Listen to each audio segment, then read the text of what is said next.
Welcome into the Daily Score. I am Mark Grote, and on today's show, we are going to zero in on and feature two very important Chicago Bears players this year, both of them on the offensive side of the ball, and both of them are making news. Cole Kmet, the Bears tight end, heading into his fourth year with the team and in the NFL, earned himself a 4-year, $50 million extension.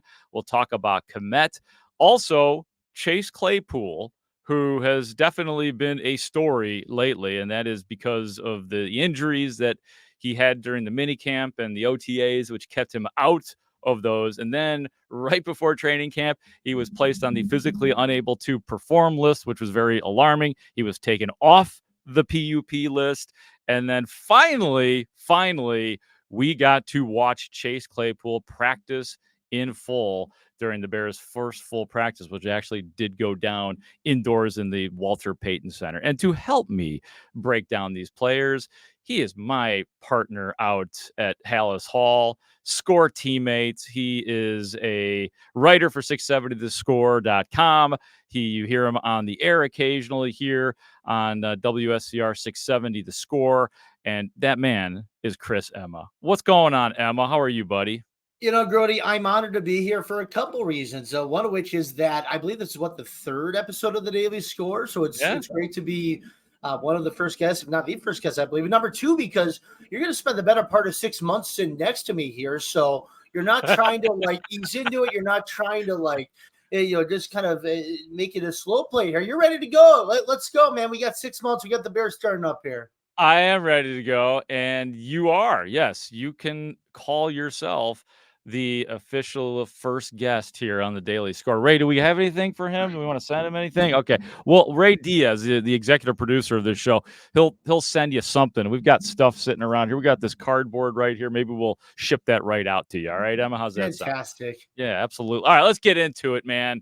Let's start with Chase Claypool, and then we'll move on to Cole Kmet. But Chase Claypool not only practiced in full, but he also spoke to the media. And I thought that the most important parts about it were Chase Claypool kind of defending himself in regards to his work ethic. And I'll just read one quote here that we heard. And I actually believe it was based on your question. You and I were both kind of in the same territory asking Chase Claypool questions. But the quote from Claypool was, "It's the biggest year of my life, and I understand that. And if anyone thinks my work ethic isn't matching that, they are deeply mistaken." And Chris, he admitted that, he said his family members brought to attention all the social media fuss and anxiety that was going on in regards to his injury. And of course, because he underperformed last year, 14 yards for 140, or I should say 14 catches for 140 yards last year. Very disappointing considering what you gave up for him.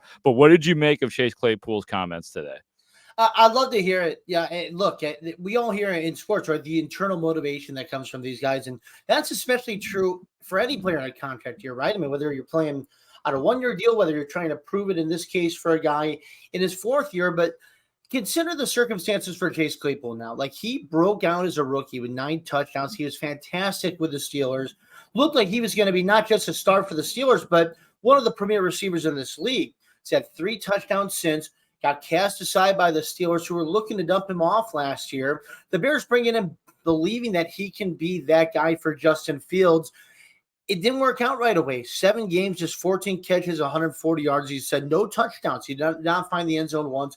Now, consider he was out of sync with Justin Fields. He was out of sync with this offensive scheme, really trying to settle in and get acclimated. It was a really difficult and frustrating period for Chase Claypool. Then comes this offseason. He's put in a lot of work to try to get up to speed with this quarterback and with this scheme.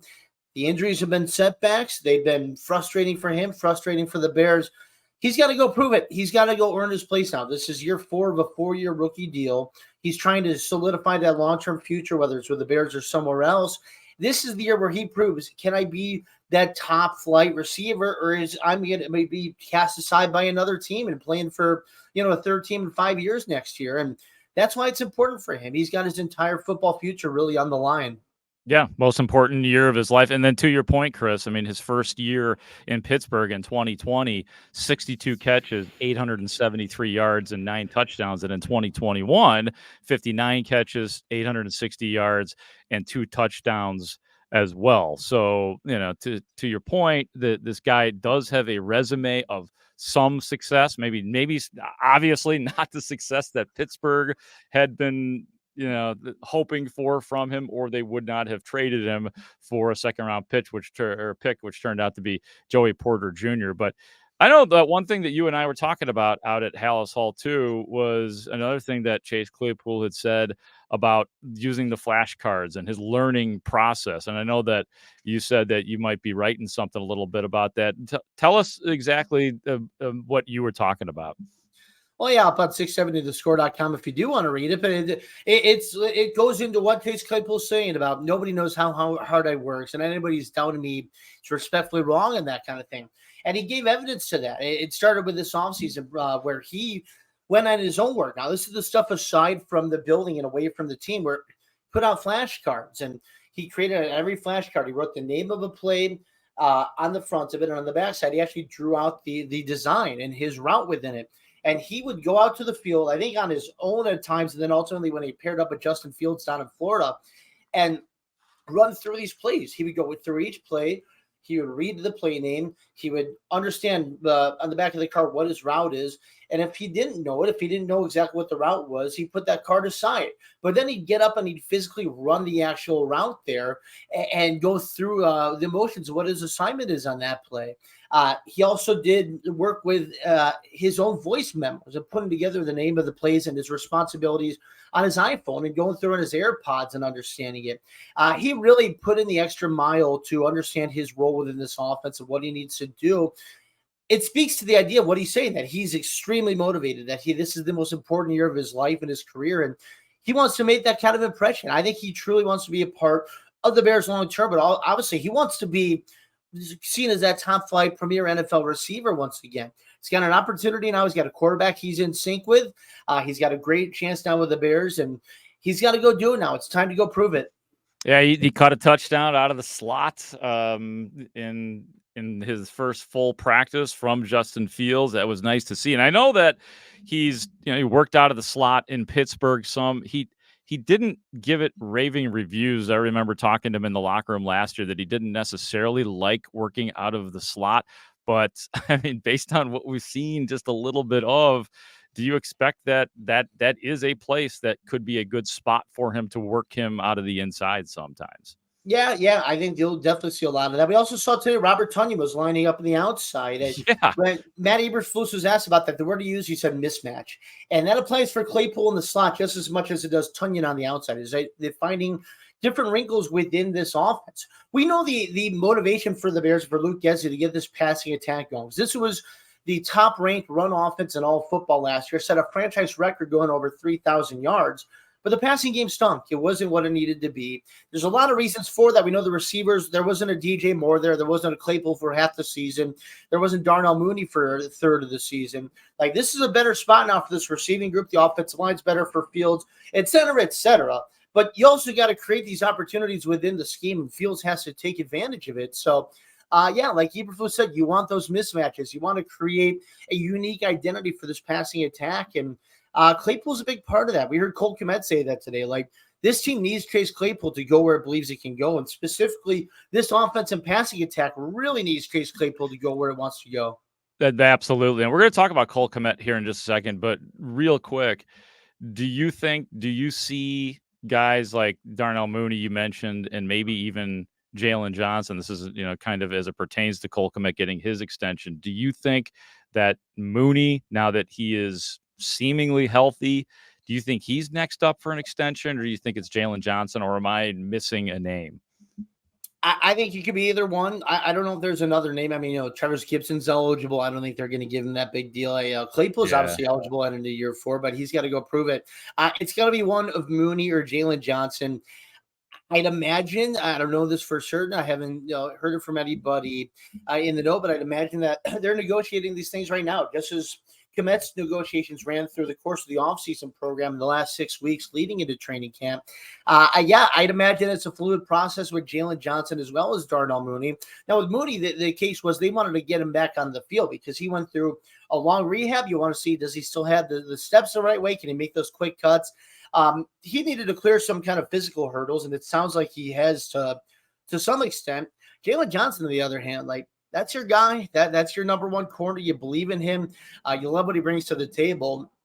I think the complication there is going to be kind of sifting through what he's done on the field, and if do you want to pay him like that true number one corner? Even the stat sheet doesn't show him as a true number one corner, but right. the performance does, the tape does, and Jalen Johnson knows that he believes he's the number one corner. I'm curious if there's a divide between the two sides in these negotiations, or if they can bridge that gap at some point.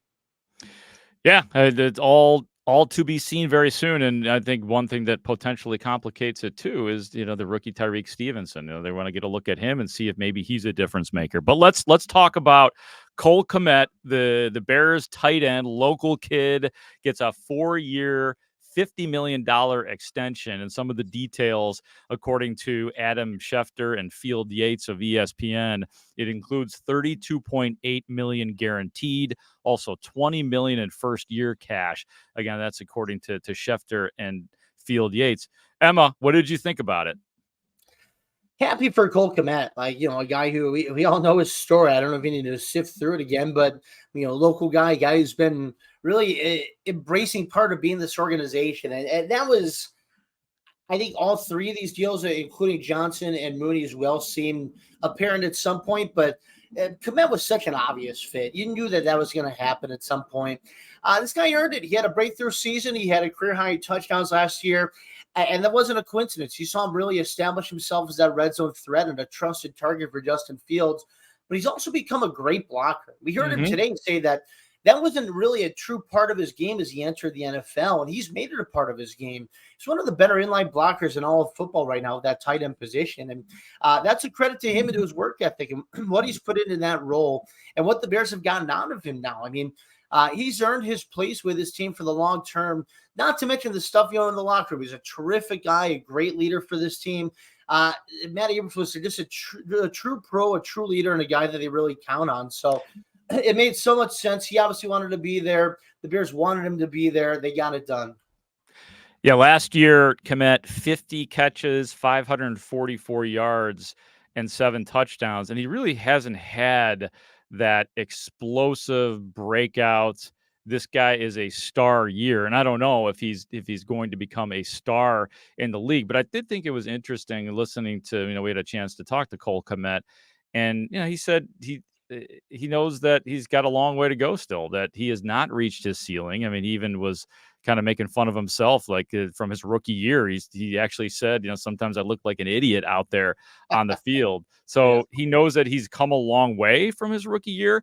And I also know that he probably doesn't think he has reached his maximum. And I honestly, Chris, I hope he hasn't.